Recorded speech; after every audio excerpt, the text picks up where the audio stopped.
Shalom. Jemaat yang dikasihi dalam nama Tuhan kita Yesus Kristus, kita akan masuk dalam kebaktian kita yang kedua, yaitu Minggu Septuagesima. Kita memuji Tuhan dari buku nyanyian HKBP nomor 7 ayat 1 sampai 3, Hai umat Kristen.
Di dalam nama Allah Bapa dan nama anaknya Tuhan Yesus Kristus dan nama Roh Kudus yang menciptakan langit dan bumi. Amin.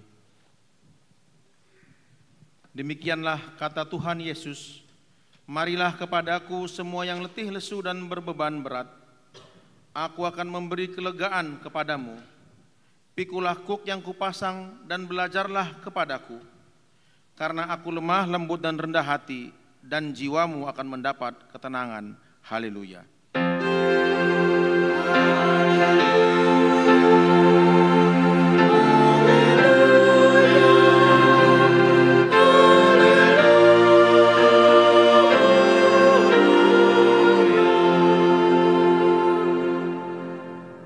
Marilah kita berdoa.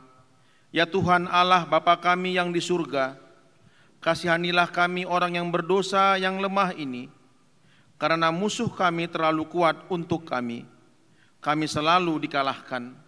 Sebab itu tolonglah kami, berilah kami kekuatan mengalahkan musuh kami, karena Tuhan Yesus telah menderita untuk kami. Amin.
Firman Tuhan yang menjadi hukum Tuhan untuk kita pada kebaktian kita siang hari ini diambil dari Roma pasal yang ke-14 ayat yang ke-13.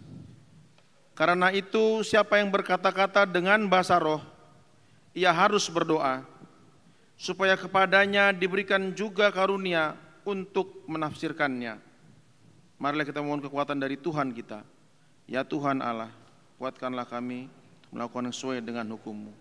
Amin.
Marilah kita berdoa untuk mengaku segala dosa-dosa kita.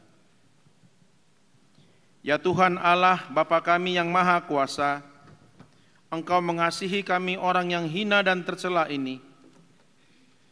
Kami datang ke hadapan-Mu mengaku segala dosa dan kesalahan kami.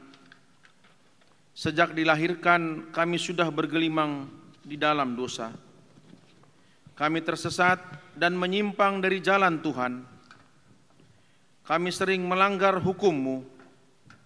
Ya Tuhan kami, janganlah mengingat dosa dan pelanggaran kami pada masa muda, tetapi ingatlah kepada kami sesuai dengan kasih setia-Mu oleh karena kemurahan-Mu. Ya Tuhan, lapangkanlah hati-Mu terhadap kami, orang berdosa ini. Amin.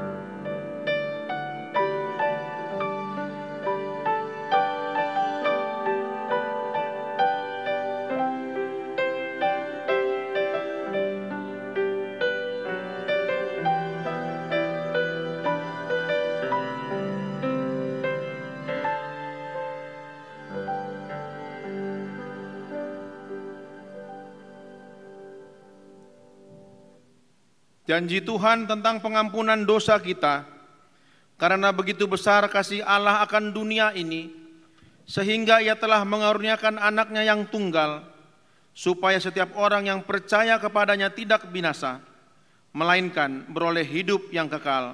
Kemuliaan bagi Allah di tempat yang maha tinggi. Amin.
Firman Tuhan yang menjadi epistel untuk kita pada kebaktian kita hari ini diambil dari Ulangan pasal yang ke-18 ayat 15 sampai yang ke-20. Kita akan membaca secara responsoria. Seorang nabi dari tengah-tengahmu, dari antara saudara-saudaramu, sama seperti aku, akan dibangkitkan bagimu oleh Tuhan Allahmu. Dialah yang harus kamu dengarkan.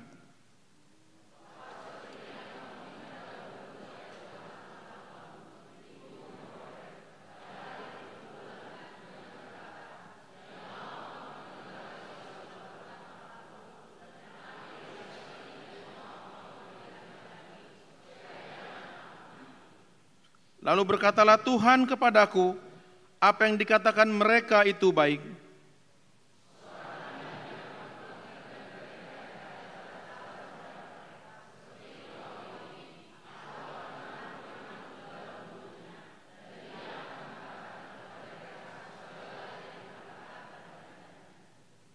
Orang yang tidak mendengarkan segala firman-Ku yang akan diucapkan nabi itu demi nama-Ku, daripadanya akan kutuntut pertanggungjawaban.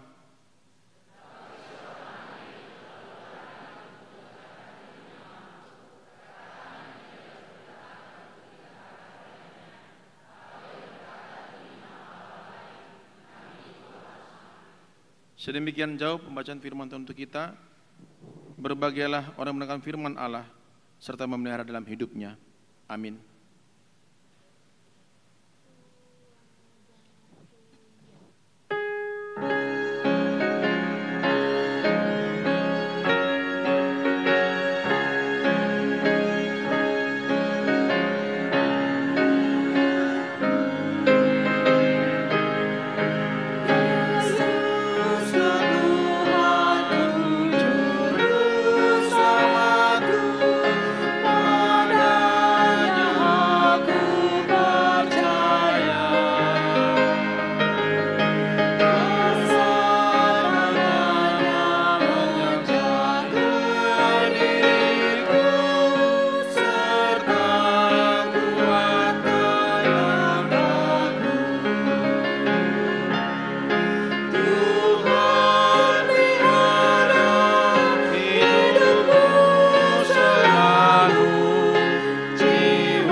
Marilah kita mengaku iman kepercayaan kita sebagaimana teman-teman seiman di seluruh dunia.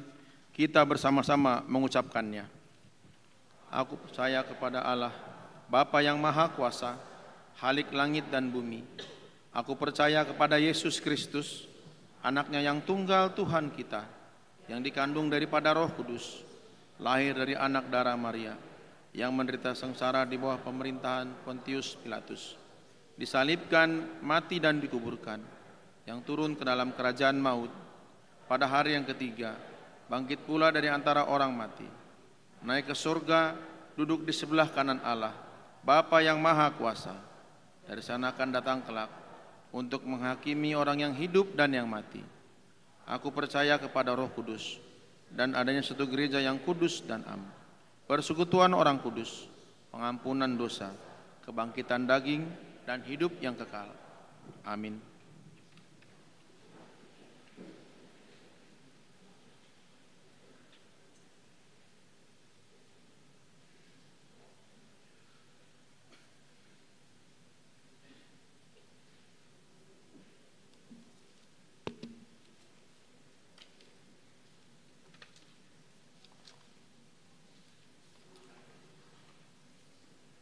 Horas, jemaat yang dikasihi Tuhan Yesus, berikut warta jemaat yang dapat kami bacakan. Warta jemaat Minggu Septuagesima dengan topik jangan menjadi batu sandungan bagi sesama. Yang pertama, nama minggu. Nama minggu hari ini adalah Minggu Septuagesima yang artinya 70 hari sebelum Paskah atau kebangkitan Yesus Kristus. Yang kedua, jemaat pindah. Mulai hari ini, Minggu 28 Januari 2024, telah pindah ke anggotaan jemaat, yaitu keluarga Ivan Doli Silalahi, Boru dengan Inang Grace Kurnia Dewi Tombeng, Boru Purba, beserta 3 orang anak mereka, 1 putra dan 2 putri, alamat Jalan Tanah Kusir 3, RT 2 RW 9, nomor 9, Kebayoran Lama, Jakarta Selatan, Banjar Tanah Kusir Selatan, dengan NPJ 1593, pindah ke anggotaan jemaat ke Gereja HKBP Lutheran Church, Denver, Colorado, Amerika Serikat. Tuhan Yesus memberkati. Ketiga, kebangkitan penghiburan. Pada hari Rabu tanggal 31 Januari pukul 20.30 WIB di ruang konsistori setelah sermon Parlado akan dilaksanakan kebaktian penghiburan bagi keluarga Nyonya Sintua Insinyur B.J. Siletonga, strip MRA, Buru Pasaribu SPD, dihimbau kepada para halado dan jemaat Banjar Jurang Mangu Pondok Aren agar menghadiri acara penghiburan tersebut. Pernikahan, warta pertama dan kedua, akan menerima pemberkatan nikah Saudara Endon Agus Rianto Siaan, putra dari Bapak Paris Siaan dan Ibu Lasma Borumanik, alamat Kampung Pondok Ranji, RT 001 RW 004, Pondok Karya, Pondok Aren, Tangerang Selatan, Banten. Anggota jemaat HKBP Kebayoran Lama, Resort Kebayoran Lama, dengan Saudari Desi Natalia Boru Tarigan, putri dari Bapak Baston Tarigan almarhum dan Ibu Eslina Boru Caragi almarhum, alamat Jalan Haji Ibong, RT 002 RW 09, Bantar Gebang, Bekasi, Jawa Barat, anggota jemaat GKPS Resort Bekasi. Pemberkatan nikah akan dilaksanakan pada hari Sabtu 3 Februari 2024 pukul 9 WIB di Gereja KBP Resort Kebayoran Lama. Kiranya Tuhan memberkati kedua mempelai yang akan melangsungkan pernikahan tersebut. Lalu kebaktian Bona Tahun Huria. Pada hari Selasa tanggal 6 Februari 2024 pukul 19.30 WIB di Jakarta, WIB di gereja akan dilaksanakan kebaktian Bona Tahun Huria 2024. Oleh karena itu seluruh kegiatan sermon kategorial Patangan Banjar, pelajar CD dan latihan kur dan lain-lain sudah mulai aktif kembali. Para jemaat Tuhan hadiri dan ikutilah kebaktian tersebut dan para pengumuman kur untuk mengisi penyanyian pada hari tersebut, dan warta ini sebagai undangan resmi kepada seluruh jemaat. Lalu baptisan kudus. Pada hari Minggu tanggal 11 Februari 2024 dalam kebaktian Minggu pukul 7.30 WIB, Gereja KBP Kebayoran Lama akan melaksanakan sakramen baptisan kudus. Bagi orang tua yang ingin membawa putra putrinya menerima baptisan kudus, dapat menghubungi Sintua Banjar dan mengikuti persiapan baptisan kudus yang akan dilaksanakan pada hari Jumat 9 Januari 2024 pukul 18 WIB bertempat di ruang konsistori dan membawa surat pengantar dari Sintua Banjar, fotokopi akte nikah, dan akte lahir anak. Demikian untuk diketahui. Surat Pastoral Eporus HKBP tentang pemilu.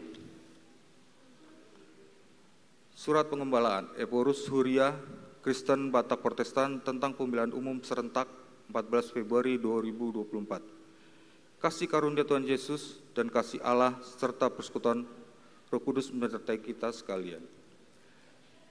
1 Romawi pendahuluan makna pemilihan umum.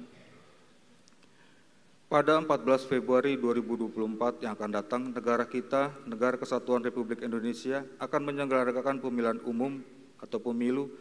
Ini adalah pemilu ke-6 setelah reformasi 1998. Namun kali kedua pemilu yang dilakukan secara serentak untuk memilih calon-calon presiden dan wakil presiden atau pilpres maupun calon-calon anggota legislatif pileg. Untuk itu kita sangat perlu memahami makna pemilu berikut untuk kita perhatikan. Pertama, pemilu adalah bagian dari sistem demokrasi, yaitu kedaulatan di tangan rakyat untuk menentukan presiden dan wakil presiden, wakil rakyat di DPR RI, DPD RI, DPRD provinsi maupun DPRD kabupaten atau kota. Karena prinsip kedaulatan rakyat inilah pemilu harus dilaksanakan sesuai asasnya, langsung, umum, bebas dan rahasia, serta jujur dan adil, luber, jurdil. Itulah sebabnya pemilu acap kali disebut sebagai pesta demokrasi. Yang kedua, pemilu memang menjadi instrumen konstitusional bagi rakyat untuk pada satu sisi mengevaluasi pelaksanaan kebijakan-kebijakan nasional oleh pemimpin periode sebelumnya. Tetapi pada sisi lain, dan sama pentingnya untuk menentukan siapa yang layak memimpin pada periode berikutnya, sebagai pertanda bahwa rakyat memiliki kedaulatan tertinggi dalam menentukan siapa yang layak memimpin negeri kita dalam jangka waktu tertentu sesuai dengan amanat konstitusi.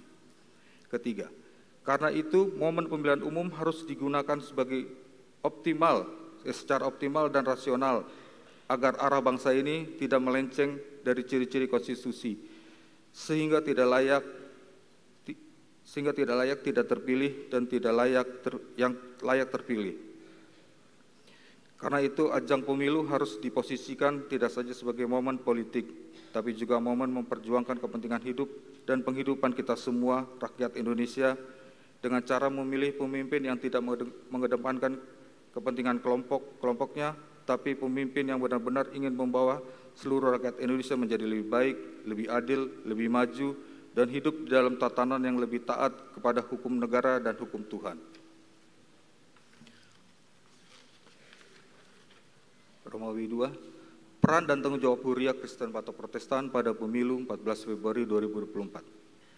Sebagai gereja, Huria Kristen Batak Protestan juga melihat dirinya sebagai bagian dari kehidupan di dunia dan diutus ke dalam dunia untuk ikut menyejahterakan polis atau kota di mana kita tinggal.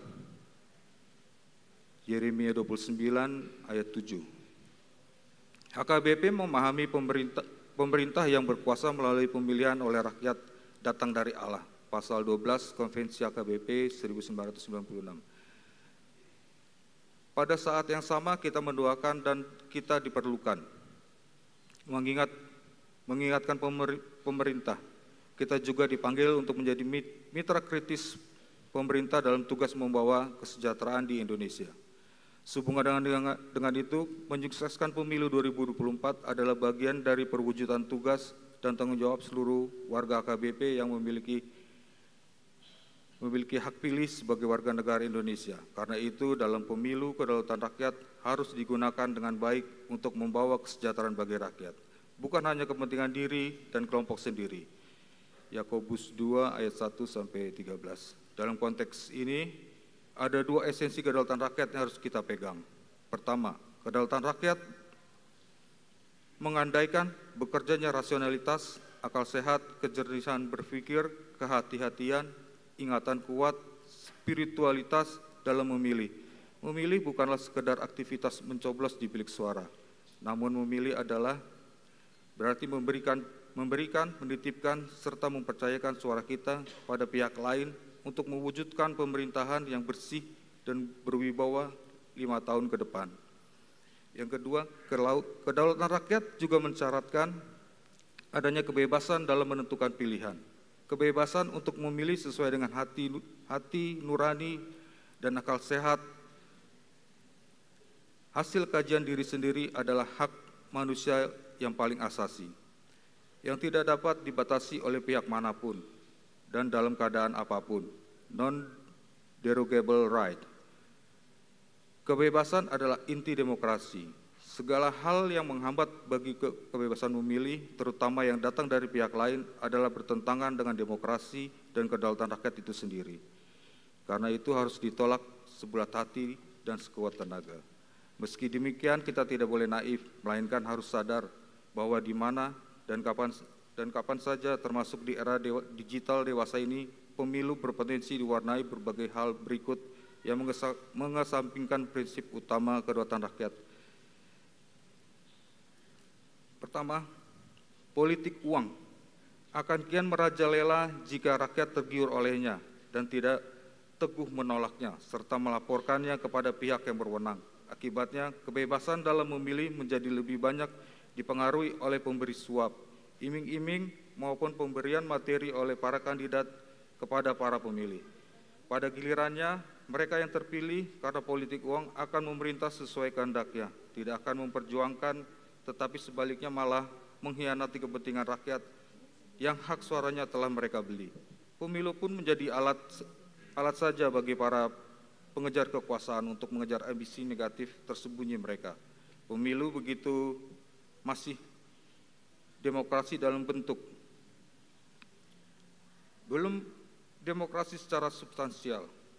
Penyesalan oleh rakyat usai pemilu begitu akan sia-sia, terlambat. Bangsa kita pun tidak akan menjadi bangsa yang maju, sebaliknya akan mundur jauh ke belakang.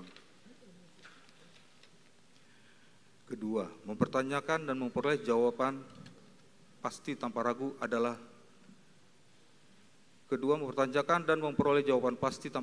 apakah lembaga negara akan selalu netral, dianggap tidak tepat. Padahal para aparatur negara di berbagai level, desa sampai pusat, seharusnya selalu tetap netral. Mereka harus menolak ajakan, dorongan, apalagi tekanan jika ada oleh siapapun, termasuk oknum pemerintahan untuk memihak.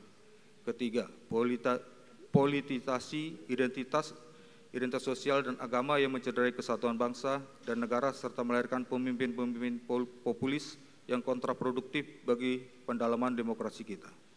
Romawi 3. Seruan pastoral dari Epurus AKBP.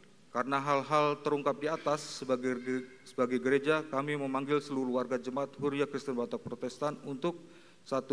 Berdoa demi kemajuan keberhasilan pemilu 2024 sehingga mampu membangun, mengembangkan, dan meneguhkan demokrasi, keadilan, dan kesejahteraan bangsa dan negara kita. Doakan pemerintah dalam menjalankan tugasnya dengan netral, jujur, dan adil, sesuai dengan asas keadilan dan perundangan-undangan yang berlaku.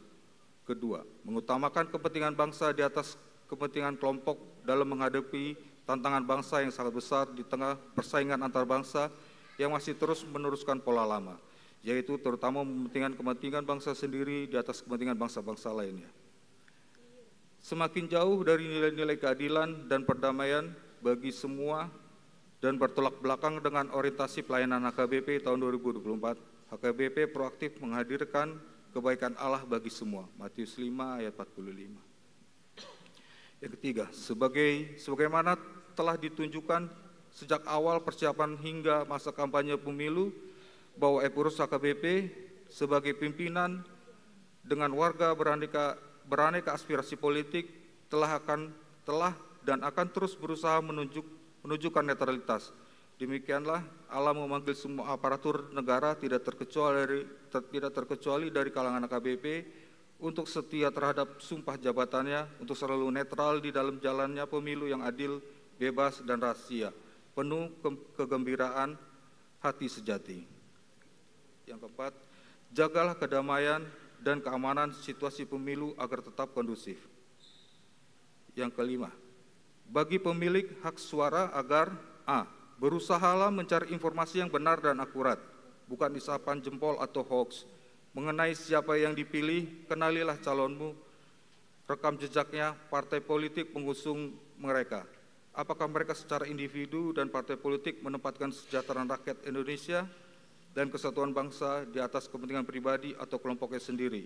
Ingatlah firman Tuhan dalam Keluaran 18 ayat 21 yang mengatakan, "Kau carilah dari seluruh bangsa itu orang-orang yang cakap dan takut akan Allah, orang-orang yang dapat dipercaya dan yang benci kepada pengejaran suap.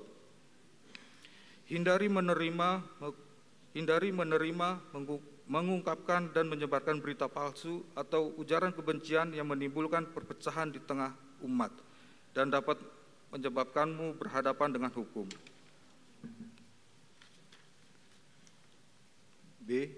Partisipasi dalam pemilu dengan pergi ke tempat-tempat pemungutan suara, jangan ada yang tidak menggunakan hak suaranya, untuk memilih secara bebas dan bertanggung jawab atas calon-calon presiden dan wakil presiden, DPD, DPR RI, DPRD tingkat 1 dan DPRD tingkat 2 yang terbukti bekerja dan dipercaya untuk kesejahteraan rakyat. Tolak politik uang dan politik identitas dan mereka yang berusaha untuk terpilih dengan cara yang tidak jujur. C. Ikutlah aktif dalam pengawasan pemilu dengan menjadi saksi independen atau netral di tempat pemungutan suara di mana saudara memilih, sehingga kita ikut berpartisipasi mengurangi atau malah mencegah kemungkinan terjadinya kecurangan. Yang keenam, berdoa untuk banyaknya warga KBP yang terjun dalam kontestasi pemilu 2024 ini agar mereka bisa berkarya bagi bangsa dan negara, menjadi garam dan terang. Matius 5 ayat 13 sampai 16. Tetapi juga ikut mengingatkan mereka bahwa tujuan politik bukan hanya kekuasaan, tapi kesejahteraan bersama. 4 Romawi penutup. Demikian pesan ini kami sampaikan dalam doa dan harapan pada kesediaan seluruh warga HKBP untuk melaksanakan dalam sukacita. Marilah kita menyambut pemilu 2024 ini dengan sukacita. Sebagai kesempatan bagi kita bersama anak-anak bangsa Indonesia lainnya untuk menunjukkan partisipasi dalam pembangunan bangsa sebagai gereja yang oikumenis dan inklusif. Pada akhirnya, hanya nama Tuhan yang kita muliakan. Kolose 3 ayat 17, Pai Raja Tarutung 24 Januari 2024, Huria Kristen Batak Protestan, Epurus, Pendeta Dr. Robinson Putar-Putar. Demikian warta jemaat yang dapat kami bacakan. Untuk warta yang tidak dibacakan bisa dibaca di warta yang sudah disediakan.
Damai sejahtera Allah yang melampaui segala akal, itulah yang memelihara hati dan pikiran saudara di dalam Kristus Yesus Tuhan kita.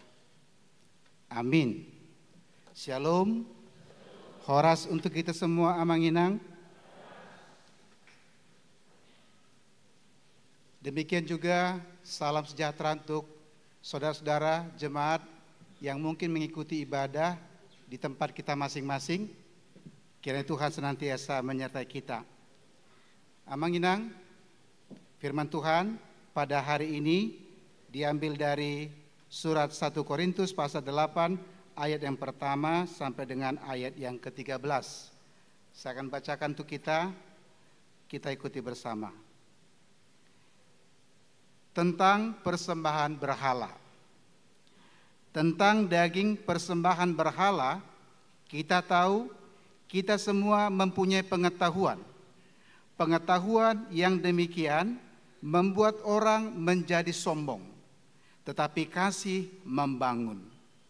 Jika ada seorang menyangka bahwa ia mempunyai sesuatu pengetahuan, maka ia belum juga mencapai pengetahuan sebagaimana yang harus dicapainya. Tetapi orang yang mengasihi Allah, ia dikenal oleh Allah. Tentang hal makan daging persembahan berhala, kita tahu tidak ada berhala di dunia dan tidak ada Allah lain daripada Allah yang Esa. Sebab sungguh pun ada apa yang disebut Allah, baik di sorga maupun di bumi. Dan memang benar ada banyak Allah dan banyak Tuhan yang demikian.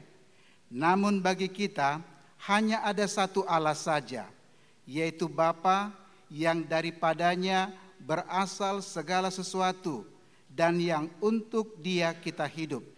Dan satu Tuhan saja, yaitu Yesus Kristus, yang olehnya segala sesuatu telah dijadikan dan yang karena Dia kita hidup. Tetapi bukan semua orang yang mempunyai pengetahuan itu. Ada orang yang karena masih terus terikat pada berhala-berhala, makan daging itu sebagai daging persembahan berhala. Dan oleh karena hati nurani mereka lemah, hati nurani mereka itu dinodai olehnya. Makanan tidak membawa kita lebih dekat kepada Allah. Kita tidak rugi apa-apa kalau tidak kita makan, dan kita tidak beruntung apa-apa kalau kita makan. Tetapi jagalah supaya kebebasanmu ini jangan menjadi batu sandungan bagi orang yang lemah.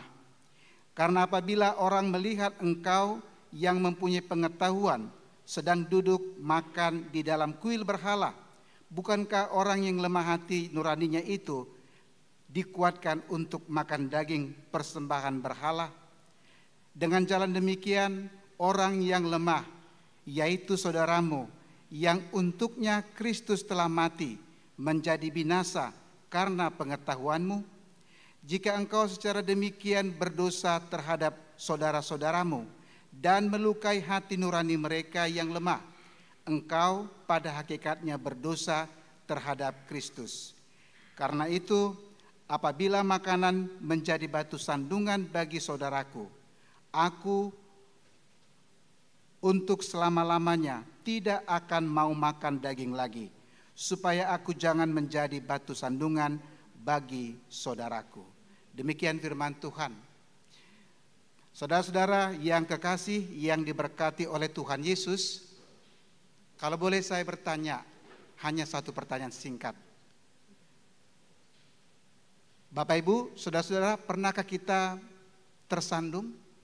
Mungkin tersandung batu, tersandung kayu atau barang yang keras. Mungkin kita pernah mengalami itu ya, atau mungkin sudah lupa karena sudah lama. Tapi kalaupun ada di antara kita yang seumur hidup belum pernah tersandung, puji Tuhan, doanya ya jangan sampai tersandung. Karena apa, Manginang? Pengalaman kita ketika kita tersandung, apakah itu batu atau kayu atau benda yang keras, rasanya bagaimana, Manginang? Rasanya sakit. Jadi itulah pengalaman yang kita alami ketika kita pernah tersandung. Nah, Amanginang dan juga saudara-saudara kekasih, kita bayangkan kalau kita tersandung, kita akan mengalami rasa sakit, kadang-kadang sampai bengkak, kadang-kadang sampai terkilir, kadang-kadang sampai berdarah. Apalagi yang kalau tersandung itu kaki dan sampai melukai kuku, nah itu repot. Karena butuh waktu dan butuh proses untuk penyembuhan pemulihannya. Nah, apa yang dikatakan oleh Paulus dalam nas ini sesuai dengan topik minggu kita adalah jangan menjadi batu sandungan bagi sesamamu. Jangan menjadi batu sandungan bagi sesamamu. Analoginya saudara-saudara sangat sederhana. Kalau kita pernah merasakan, minimal kita membayangkannya, saya tidak pernah berpikir yang belum pernah tersandung nanti pulang gereja tersandung, tidak.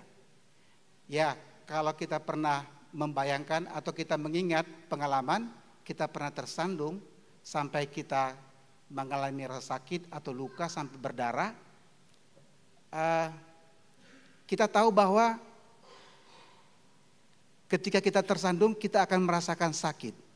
Yang lebih parah, kalau kita tersandung sampai jatuh di hadapan orang banyak. Makanya ada istilah, sakitnya nggak seberapa, malunya ini. Biasanya orang kalau tersandung sampai terjatuh, dia refleks, orang akan nanya, gimana sakit? Dia akan spontan katakan, enggak apa-apa, enggak sakit. Karena ya sakitnya sakit, tapi yang lebih sakit itu malunya. Makanya sakitnya tidak seberapa, malunya ini.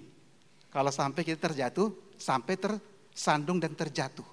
Nah, yang saya maksudkan, Amang Inang dan saudara-saudara, kalau kita pernah merasakan bahwa tersandung bahkan sampai terjatuh, tersungkur, itu adalah pengalaman yang menyakitkan dan memalukan, menyedihkan sekali. Kalau kita sampai terjatuh ya, karena tersandung. Kalau kita tahu rasanya dan kita pernah alami itu, makanya firman Tuhan hari ini melalui nasihat Rasul Paulus mengatakan, ya kalau kita tahu tersandung itu tidak enak, jangan menjadi batu sandungan bagi sesamamu. Jadi batu sandungan ini dalam bahasa asli katakan skandalon dalam bahasa Yunani. Skandalon itu adalah sesuatu yang menghalangi jalan orang. Biasanya yang menghalangi bisa saja sesuatu yang memang tidak sengaja. Ya mana ada orang yang mau sengaja tersandung sampai jatuh, tidak ada itu. Tapi kadang-kadang ya kita tersandung bahkan sampai terjatuh.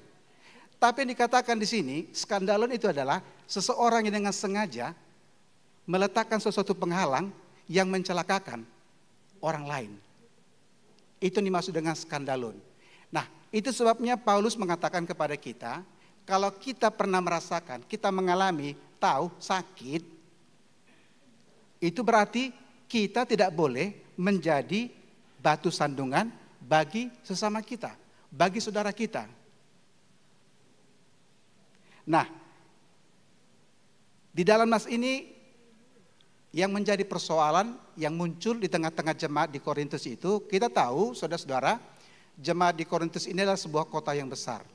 Ini kota perdagangan, kota pendidikan, kota kebudayaan. Ini kota yang maju selain ibu kota kerajaan Romawi. Jadi ini kota yang sangat strategis.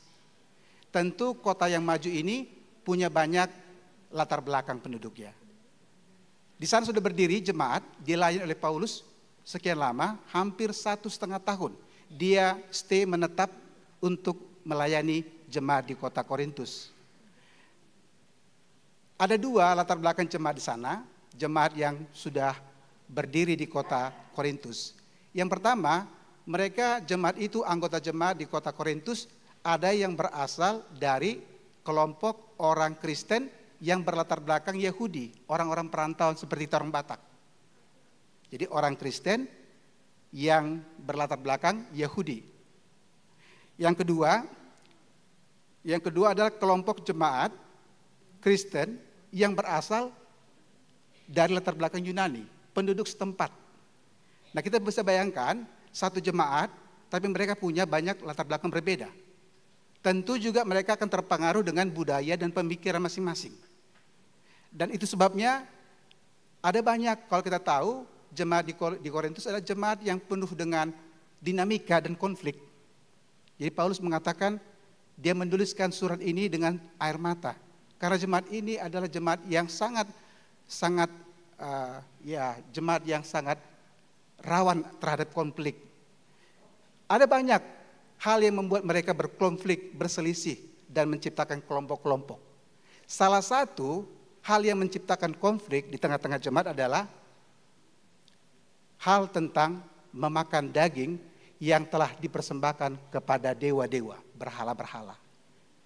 Jadi dalam tradisi masyarakat di kota Korintus itu, sekali setahun mereka mengadakan sebuah pesta, dan mereka mengadakan pesta besar, mereka mengadakan acara itu di kuil, dan mereka memotong hewan, lalu mereka makan bersama. Nah, sebagian daripada anggota jemaat itu yang berlatar belakang orang Kristen, Yunani, penduduk dari kota Korintus, mereka ikut diundangkan. Mereka ikut diundang dan mereka hadir di kuil itu. Dan mereka ikut makan hewan korban yang telah dipersembahkan untuk dewa-dewa mereka. Tetapi kelompok yang lain, kelompok Kristen yang berlatar belakang Yahudi mengatakan, mereka tidak setuju. Karena menurut mereka, duduk makan bersama di kuil, apalagi makan hewan korban yang telah dipersembahkan untuk dewa-dewa dan berhala, itu adalah najis. Itu sebabnya mereka menolak. Dua hal inilah yang menjadi perdebatan di tengah-tengah jemaat itu. Kelompok Kristen dari penduduk setempat, orang-orang Yunani yang ikut hadir dalam acara undangan itu, mereka mengatakan, walaupun kami hadir, tapi kami tidak menganggap bahwa duduk bersama, hadir untuk mengikuti acara itu sebagai sebuah tradisi dan kekeluargaan, bagi mereka tidak masalah. Karena mereka meyakini bahwa mereka tetap menghadiri, mereka makan, makanan yang nikmat itu, hewan kurban itu, mereka katakan, bukankah kita sudah percaya kepada Tuhan? Bukan kita berdoa sebelum makan? Kalaupun hewan itu dianggap sebagai sebuah korban persembahan kepada berhala, bagi mereka tidak ada salahnya. Tetapi bagi orang-orang saudara-saudara Kristen yang berlatar belakang Yahudi, mereka mengatakan, kalian telah kembali kepada kekafiran.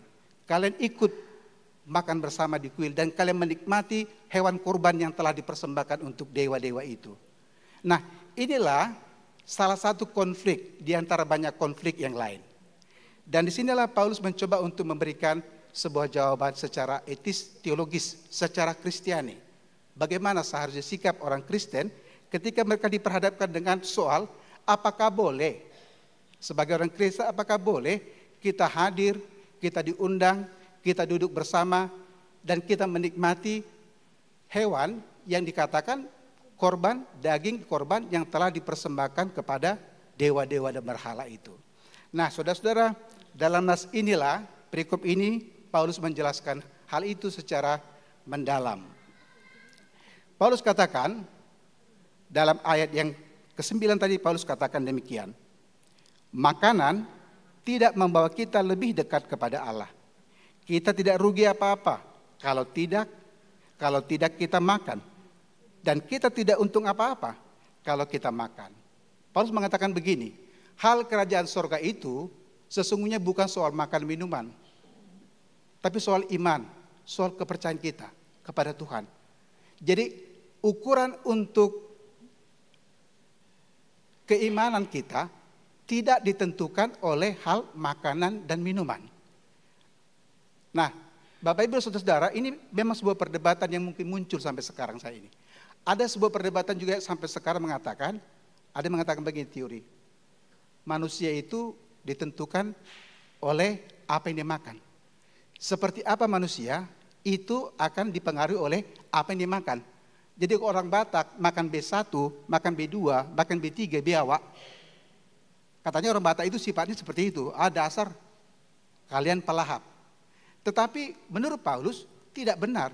Apakah benar kalau kita makan kerupuk, mental kita jadi kerupuk? Enggak juga kan?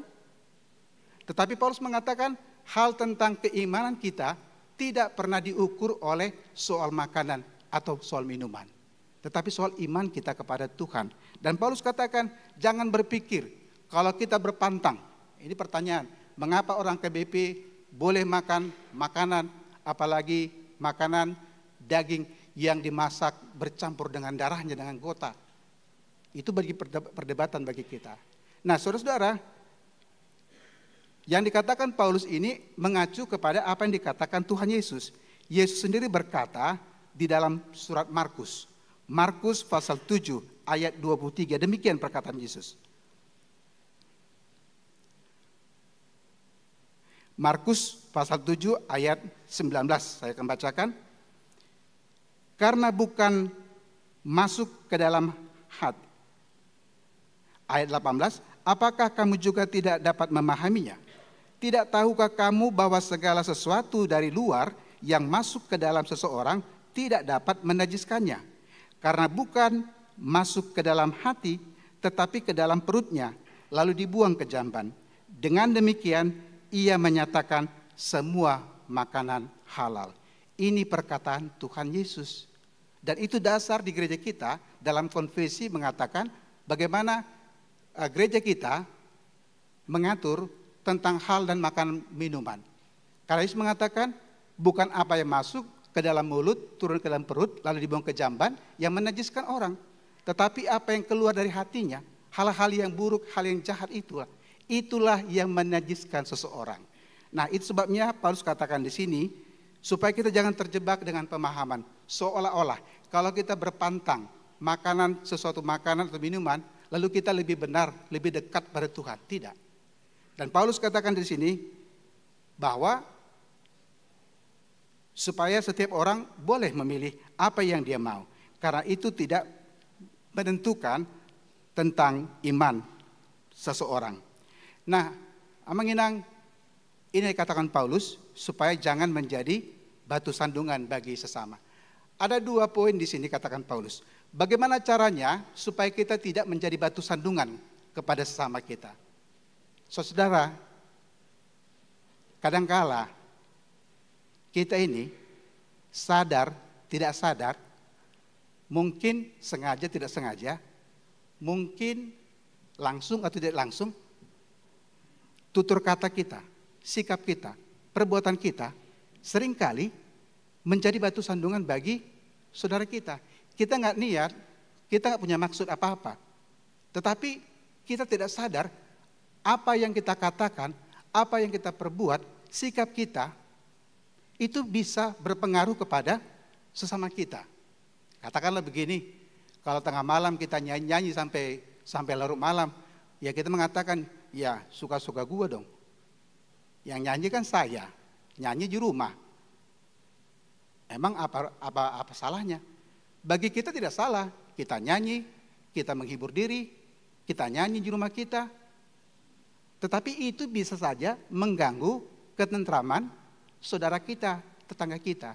Jadi kadangkala seringkali, ya mungkin saja sadar atau tidak sadar, sengaja atau tidak sengaja, langsung atau tidak langsung, seringkali ya tutur kata kita, sikap kita, perbuatan kita, itu bisa dikatakan oleh Paulus menyakiti hati saudaramu. Itu bisa menjadi batu sandungan bagi saudaramu. Contoh saya sering ingatkan kepada anak-anak remaja Naposo, kalau ke gereja jangan coba-coba pakai baju yang belum selesai dijahit, yang kurang bahan. Karena kami para pelayan jadinya susah. Mau lihat ke depan susah, lihat ke atap nanti ngapain tuh pendeta, ngapain. Habis dia pakai baju nggak selesai kan, kurang benang, kurang bahan. Bajunya baju orang miskin. Ini contoh Manginang ya.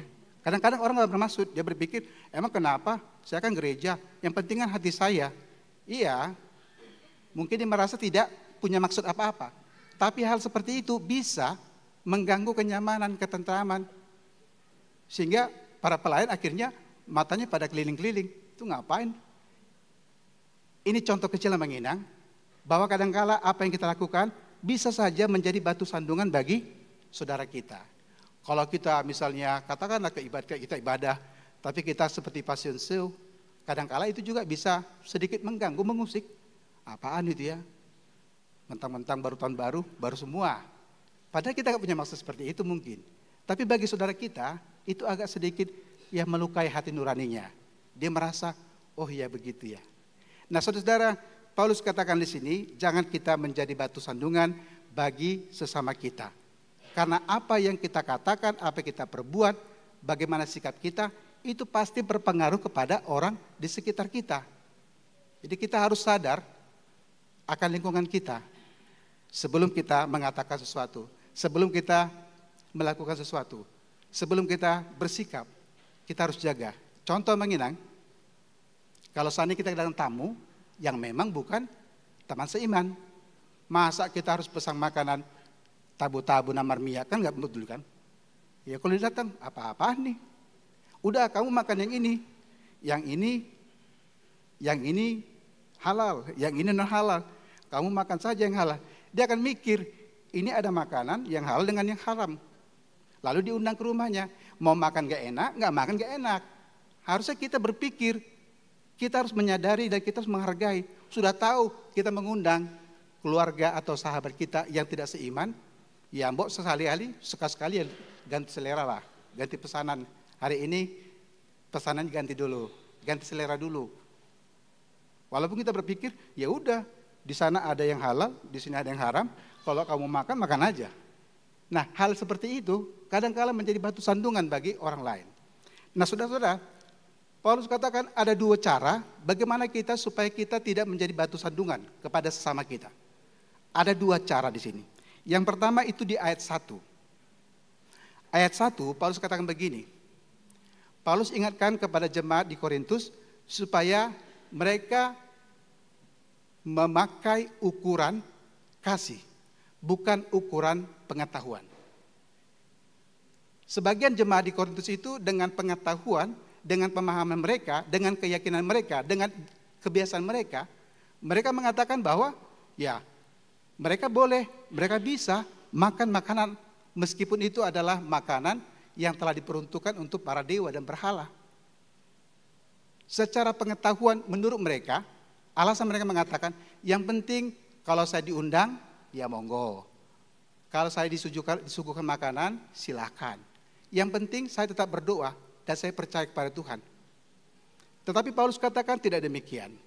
Marilah kita meletakkan segala sesuatu itu dengan ukuran kasih, bukan dengan ukuran pengetahuan. Kalau ukuran pengetahuan itu relatif. Tetapi Paulus katakan, mari kita memakai ukuran kasih. Kalau kita bicara kasih, itu berarti kita peduli dan kita bersimpati, berempati, merasakan, menghargai sesama kita. Jadi Paulus katakan di sini, janganlah kita memaksakan diri kita untuk memakai ukuran pengetahuan, pemahaman kita, kebiasaan kita, tetapi mari kita memakai ukuran kasih. Kalau kita punya kasih, kita mengundang saudara kita, sahabat kita yang tidak seiman, ya bisa saja untuk hari ini momennya kita pesan makanan khusus, makanan sehat lah. Kan bisa kan? Tapi kalau kita katakan, ya sudah saya pesan 2 lauk, 2 meja. Kita berpikir ada di sana, ada di sini. Tapi bagi saudara kita yang datang, mereka bingung. Gimana ya? Ayo dimakan. Mau dimakan salah, enggak dimakan salah. Akhirnya serba salah. Kalau kita memakai ukuran secara kasih, maka kita akan berpikir bagaimana kita jangan sampai mengganggu, jangan sampai mengusik atau membuat sakit hati, melukai hati nurani saudara kita. Amang Inang ada ungkapan begini, kita harus pandai merasa, jangan merasa pandai. Kalau kita memakai ukuran kasih, bukan ukuran pengetahuan dikatakan oleh Paulus kepada jemaat Korintus, orang yang memakai ukuran kasih adalah orang yang pandai merasa. Nggak perlu dibilang dia ngerti. Jadi kita harus pandai merasa, jangan merasa pandai. Ya biar aja, kan saya undang, saya siapkan, ada di sono, ada di sini. Dia mau makan silakan, nggak makan silakan. Itu sama aja kita membuat orang menjadi tidak nyaman, tidak merasa damai, tidak merasa sukacita. Karena itu hal yang pertama adalah mari kita selalu memakai ukuran kasih dalam hidup kita. Semua diukur dengan kasih. Bukan dengan pengetahuan kita, keyakinan kita, tetapi dengan kasih itulah. Jadi orang yang memakai ukuran kasih adalah orang yang pandai merasa. Bukan merasa pandai, tapi dia pandai merasa, dia bisa merasakan dan menghargai sesamanya. Yang kedua, dikatakan di sini, ayat yang ke-9. Tetapi jagalah supaya kebebasanmu ini jangan menjadi batu sandungan bagi mereka yang lemah. Paulus katakan, kalau ada di antara orang Kristen di kota Korintus yang tidak mau makan daging persembahan yang diberikan kepada berhala itu, jangan paksakan. Karena mereka meyakini itu tidak bersih, itu tidak tahir, itu tidak layak dimakan. Karena dia merasa itu bukan lagi makanan yang layak bagi imannya. Paulus katakan, yang silakan makan, silakan memakan. Yang tidak makan, silakan.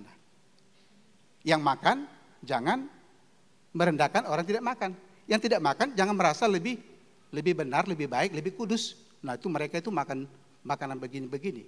Karena Paulus katakan, ukuran yang dipakai yang kedua di sini adalah, Paulus mengatakan kita adalah orang-orang yang diberikan kebebasan. Martin Luther, tokoh reformator itu mengatakan satu ungkapan demikian pendek. Kita adalah orang yang bebas, sekaligus orang yang terikat. Jadi sebagai orang percaya, kita adalah orang yang bebas, tapi sekaligus orang yang terikat. Kita adalah bebas, tetapi kebebasan diberikan Tuhan kepada kita adalah kebebasan yang terikat, kebebasan yang bertanggung jawab, kebebasan yang juga harus menghargai orang lain. Ya kita bebas teriak-teriak nyanyi di rumah, tapi kalau mengganggu tetangga, kebebasan kita itu telah mengganggu tetangga kita. Karena itu dikatakan di sini oleh Paulus tentang kebebasan. Paulus katakan, Paulus juga adalah seorang yang memakan daging, tapi dia katakan kalau memang daging yang dimakan disuguhkan itu menjadi batu sandungan, maka saya memilih untuk tidak makan. Saya suka jagal, saya jagalon. Tapi kalau gara-gara jagal itu jadi rame, jadi heboh, jadi viral, lebih bagus saya tidak usah makan jagal supaya semua aman, damai sejahtera. Jadi Paulus mengatakan kita diberikan Tuhan kebebasan, tetapi kebebasan itu tidak mutlak. Kebebasan itu ada kebebasan yang terikat, kebebasan yang bertanggung jawab, kebebasan yang harus memegang toleransi kepada saudara kita yang lain. Jadi janganlah kebebasan kita merampas juga kebebasan saudara kita yang lain. Jadi dua hal inilah yang dikatakan Paulus. Hal yang pertama, pakailah ukuran kasih, jangan pengetahuan atau keyakinan kita, kebiasaan kita. Yang kedua Paulus katakan, ingatlah bahwa kita adalah orang bebas, tetapi kita terikat. Kebebasan kita itu terbatas. Kita harus juga menghargai kebebasan saudara kita yang lainnya. Nah saudara-saudara, melalui nas ini kita diajak supaya janganlah kita menjadi batu sandungan bagi sama kita. Tugas kita harus menjadi saluran berkat, jangan menjadi saluran kutuk. Tugas kita harus membawa damai sejahtera, jangan menciptakan kegelisahan. Tugas kita itu harus menjadi penolong sesama kita. Jangan meletakkan batu sandungan di hadapan orang sesama kita. Kalau kita lakukan seperti itu, berarti kita bukanlah orang Kristen yang sejati.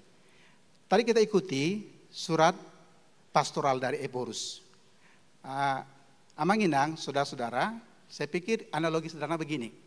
Biasanya kalau saya ingat di kampung dulu, waktu kami melayani, kalau ada ulang pesta, apalagi keluarganya agak sedikit campur, kesepakatan di sana saya begini, khusus untuk makan, konsumsi makan, suhud itu akan mempersiapkan 3 macam makanan. Yang pertama, jagal namar saudara mudar. Berarti jagal nandilopa dohot mudarna. Namar gota mon. Namar gota. Yang kedua, adongdo ya, ada khusus makanan yang makan B2 tapi nggak mau gotanya. Itu berarti jagal naso margota. Kalau yang pertama jagal B2 margota. Yang kedua jagal B2 naso margota. Tapi ada yang ketiga, makanan untuk yang tidak makan daging yang aneh-aneh itu. Namanya parsubang. Amanginang, kalau kita datang pesta, ada 3 makanan di situ, silakanlah, pilihlah. Kalau kita suka margota, ambillah gota. Kalau kita nggak suka margota, ya ambillah yang tidak margota. Kalau kita nggak suka jagal, ambillah yang parsubang. Jadi ada 3 meja, ada 3 pilihan. Ya, silakan pilihlah mana yang terbaik, mana yang cocok, mana yang menyenangkan hati kita dan kita yakini. Jadi pemilu ini kita doakan supaya pemilu ini berjalan dengan jurdil, dengan luber. Pemilu ini berjalan dengan damai dan percayalah Manginang. Tuhan pasti sudah siapkan yang terbaik yang menjadi pemimpin di tengah bangsa dan negara kita. Tugas kita, mari kita Ya, mari kita mendoakan supaya pemilu ini berjalan lancar, berjalan aman, berjalan damai, dan percaya Tuhan telah mempersiapkan pemimpin yang terbaik bagi bangsa dan negara kita. Amin, kita berdoa. Tuhan, terima kasih kami telah mendengar firman-Mu pada hari ini. Tuhan, Engkau mengajar kami dan Engkau mengingatkan kami Tuhan, supaya kami jangan menjadi batu sandungan bagi saudara kami, bagi sesama kami. Biar Tuhan kehadiran kami membawa sukacita, damai sejahtera, membawa kebahagiaan bagi saudara kami. Supaya hidup kami Tuhan benar-benar selalu berkat bagi sesama kami. Ya Tuhan, ajari kami Tuhan, supaya kami dapat menjaga tutur kata, perbuatan, sikap kami Tuhan. Supaya tidak melukai hati nurani saudara kami, supaya tidak menyakiti hati mereka. Tetapi supaya kami memiliki sikap yang toleran, yang mau menghargai, dan mau mengasihi saudara kami yang lain. Bapa di surga, berkatilah firman yang kami dengarkan pada hari ini. Tuhan, pada saat ini Tuhan, kami berdoa untuk semua kami yang boleh hadir beribadah pada siang hari ini. Berkati kami Tuhan, pribadi lepas pribadi. Berkati kami Tuhan, keluarga lepas keluarga. Berkati kami Tuhan, dalam kehidupan kami, dalam pekerjaan kami, dalam aktivitas kami masing-masing. Tuhan, berkati Tuhan, semua anak-anak kami Tuhan, mulai dari yang kecil, yang dewasa, yang dekat ataupun jauh daripada kami, Tuhan senantiasa lindungi, Tuhan sertai dan Tuhan berkati mereka masing-masing. Ya Bapak, kami juga berdoa secara khusus Tuhan untuk jemaat-Mu Tuhan yang dalam keadaan sakit, yang saat ini dirawat baik di rumah sakit maupun di rumah masing-masing. Tuhan kiranya melawat, Tuhan yang menjamah tubuh mereka, dan Tuhan berkati semua tangan dokter, obat-obatan yang mereka konsumsi menjadi kesembuhan bagi saudara-saudara kami. Kami juga berdoa Tuhan untuk jemaat Tuhan yang mungkin mengalami banyak pergumulan dalam kehidupannya masing-masing. Engkau Allah yang Maha Kasih, Allah yang Maha Tahu. Kami berdoa Tuhan, kiranya Tuhan menolong saudara-saudara kami dalam beban hidup dan pergumulan mereka masing-masing, sehingga mereka dapat lepas dari segala pergumulan hidupnya. Kami berdoa Tuhan untuk saudara-saudara kami Tuhan yang pada saat ini bersukacita merayakan hari ulang tahun kelahiran dan juga hari ulang tahun perkawinan mereka. Tuhan, Engkau tambahkan umur kepada saudara-saudara kami yang merayakan ulang tahun pada minggu ini. Kami juga berdoa untuk saudara-saudara kami juga Tuhan yang merayakan ulang tahun perkawinan mereka. Kiranya Tuhan semakin memberikan damai sejahtera, sukacita di tengah-tengah keluarga mereka. Bapa, kami juga berdoa Tuhan untuk semua program pelayanan tengah-tengah gereja-Mu. Kiranya Tuhan memberkati supaya dapat berjalan dengan baik demi kemuliaan nama Tuhan saja. Ya Tuhan, kami juga berdoa secara khusus Tuhan untuk bangsa dan negara kami, di mana dalam 18 hari ke depan kami akan merayakan pesta demokrasi, pemilu. Ya Tuhan, kami berdoa dan kami memohon kiranya Tuhan yang mencurahkan damai sejahtera di tengah-tengah bangsa dan negara kami. Biar Tuhan pemilu ini dapat berjalan dengan baik, dengan aman, dengan sukacita, dan dapat berlangsung dengan luber dan jurdil. Ya Tuhan, sebentar kami akan melanjutkan aktivitas kami dan pulang ke rumah kami. Kiranya Tuhan menyertai dan Tuhan mengantar kami ke tempat kami dengan selamat. Terpujilah Engkau dalam Kristus Yesus. Amin. Kita bernyanyi dari Kidung Jemaat nomor 424 sambil memberikan persembahan.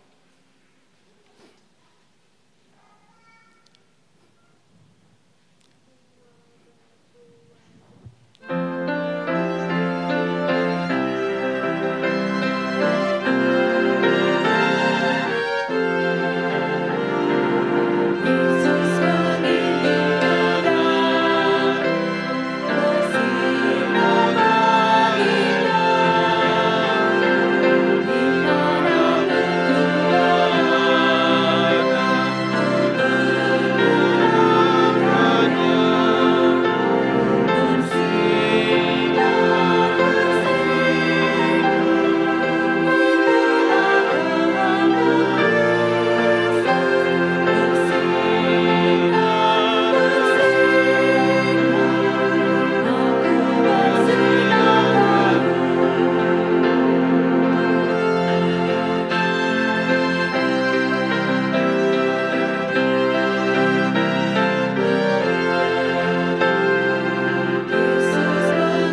Marilah kita berdoa untuk menyerahkan persembahan kita kepada Tuhan.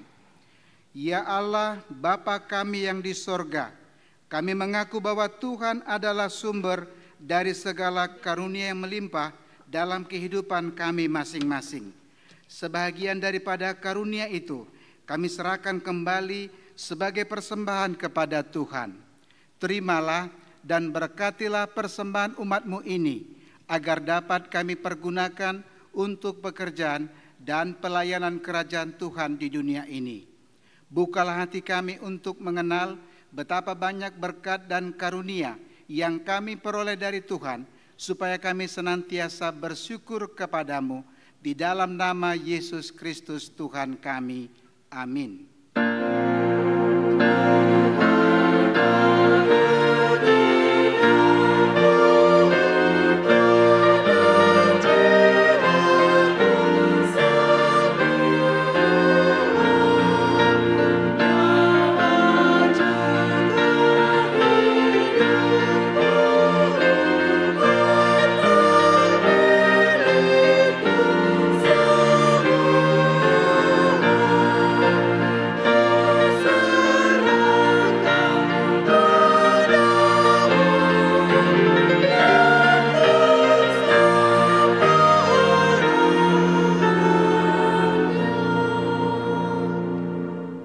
Bapa kami yang di sorga, dikuduskanlah namamu, datanglah kerajaanmu, jadilah kehendak-Mu di bumi seperti di sorga. Berikanlah kami pada hari ini makanan kami yang secukupnya, dan ampunilah kami akan kesalahan kami, seperti kami juga telah mengampuni orang yang bersalah kepada kami. Dan janganlah membawa kami ke dalam pencobaan, tetapi lepaskanlah kami daripada yang jahat.